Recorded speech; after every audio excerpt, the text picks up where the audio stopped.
앵커 브리핑 시간입니다. 지금까지는 트럼프 대통령의 관세 정책에 금융시장의 모든 초점이 다 모여 있었지만 앞으로 남은 하반기에는 아마도 국채금리와의 싸움이 계속될 것 같은 그런 시작이 됐죠. 왜 그러냐? 사실 이 미국에서 국채금리가 앞으로 2분기, 3분기, 4분기로 넘어가면서 계속해서 조금 이게 낮아지지 않는 그런 모습을 보여주고 있는데 특히 어제였죠. 30년물 미국 국채에 일종의 이 경매가 있었거든요. 근데 이 경매가 잘 안 됐다는 얘기가 있으면서 갑자기 미국의 10년물 국채 금리가 올라가는 모습을 보였습니다. 근데 오늘까지도 이 오름세가 계속되면서 미국의 10년물 국채 금리가 지금 이 시각 현재 4.28%를 기록하고 있습니다. 근데 이게 단순하게 하루 이틀의 문제가 아니라 앞으로 3분기, 4분기에서 계속될 수밖에 없는 게 3분기에 미국의 국채 발행 규모가 지금 1조 70억 달러로 이게 얼마나 큰 금액이냐. 2020년 팬데믹 때 이럴 때나 한 분기에 1조 달러가 넘는 이렇게 막대한 국채를 발행했었거든요. 그런데 지금 팬데믹 때만큼 국채를 발행한다. 이렇게 되니까 국채를 과연 미국 시장에서 소화할 수 있느냐 이런 문제들이 생길 수밖에 없죠. 그래서 베센트 재무부 장관이 이와 관련해서 치밀한 전략을 세웠습니다. 첫 번째 전략은 뭐냐? 일단 단기밀 위주로 국채를 발행하는 겁니다. 어느 정도로 단기밀 비중을 늘려놨느냐? 전체 국채 발행의 55%, 그러니까 금액으로 치면 5,500억 달러겠죠. 이걸 단기물로 조달을 하는 겁니다. 그리고 나머지 45%, 4,500억 달러를 장기물로 조달하는데 이게 평소 비중보다는 훨씬 높은 겁니다. 왜냐? 미국의 재무부에는 준칙이 있는데 단기물 비중을 20% 이내로 맞춰서 운영을 해라. 이런 준칙이 있거든요. 그런데 이런 식으로 단기물 비중을 늘리게 되면 아마도 이 준칙을 어길 가능성이 굉장히 큽니다. 그럼에도 불구하고 베센트 재무부 장관이 이런 정책을 내세울 수밖에 없었던 데는 이유가 있습니다. 돈주머니가 굉장히 다르거든요. 돈이 어디서 나오느냐? 이게 단기채 같은 경우는 일반적으로 MMF라든가 아니면 역레포 시장에서 돈이 나옵니다. 그런데 장기채를 사주는 주체는 어디냐? 일반적으로 미국의 연기금이라든가 보험사 이렇게 장기적으로 돈을 굴리는 그런 금융회사들이 장기채를 삽니다. 그리고 해외 중앙은행도 굉장히 중요한 매수 주체죠. 근데 문제가 하나 있습니다. 트럼프 대통령이 전 세계와 관세 전쟁을 하고 있기 때문에 웬만해서는 다른 나라 중앙은행이 미국의 국채를 예전처럼 열심히 사줄 리가 없잖아요. 그러다 보니까 이제 장기채 중심으로 계속 발행을 한다 그러면 자칫하면 장기채 금리가 계속 올라갈 수 있거든요. 그래서 단기채 중심으로 MMF를 통해서 이 시장에서 일종의 금리를 낮추는 그런 작전을 쓰고 있는 겁니다.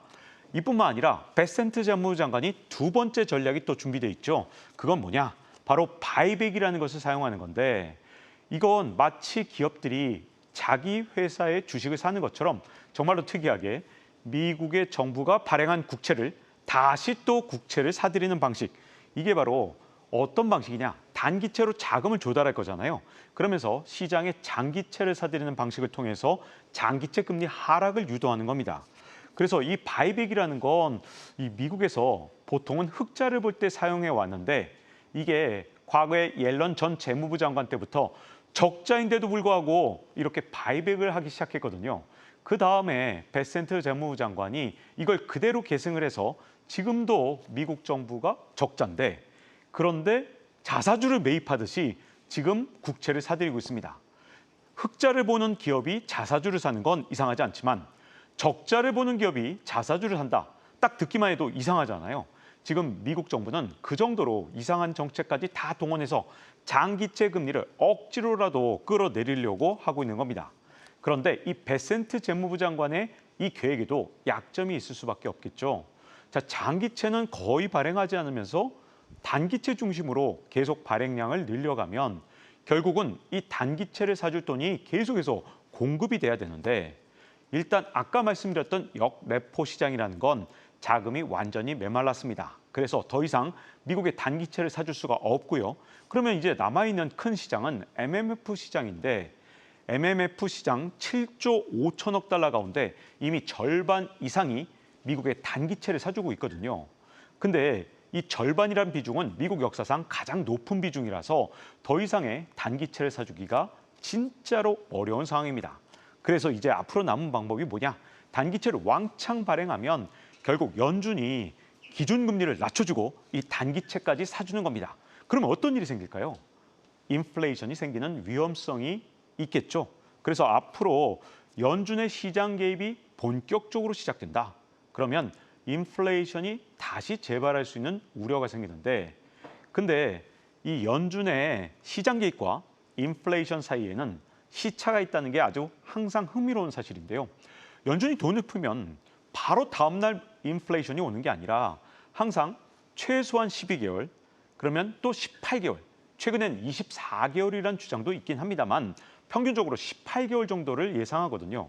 그래서 앞으로 베센트 재무부 장관의 이 계획이 어떤 식으로 집중되어 있느냐, 이 단기채를 아마도 연준을 통해서 어떻게든 소화하려고 할 겁니다. 왜? 파월의 임기가 내년 5월까지니까 그 뒤에 연준 의장이 바뀌면 트럼프 대통령의 정책에 공조를 하겠죠. 그래서 26년 11월 중간선거 전까지 단기채 시장을 안정시키는 게 앞으로 미국에서 굉장히 중요한 이슈가 될 거고, 그 뒤에 인플레이션, 이 후폭풍도 앞으로 걱정해야 될 이슈로 떠오를 가능성이 매우 높습니다. 자, 이렇게 앵커 브리핑을 통해서 여러분께 지금 이 앞으로의 국채 시장의 전망에 대해서 말씀을 드렸습니다.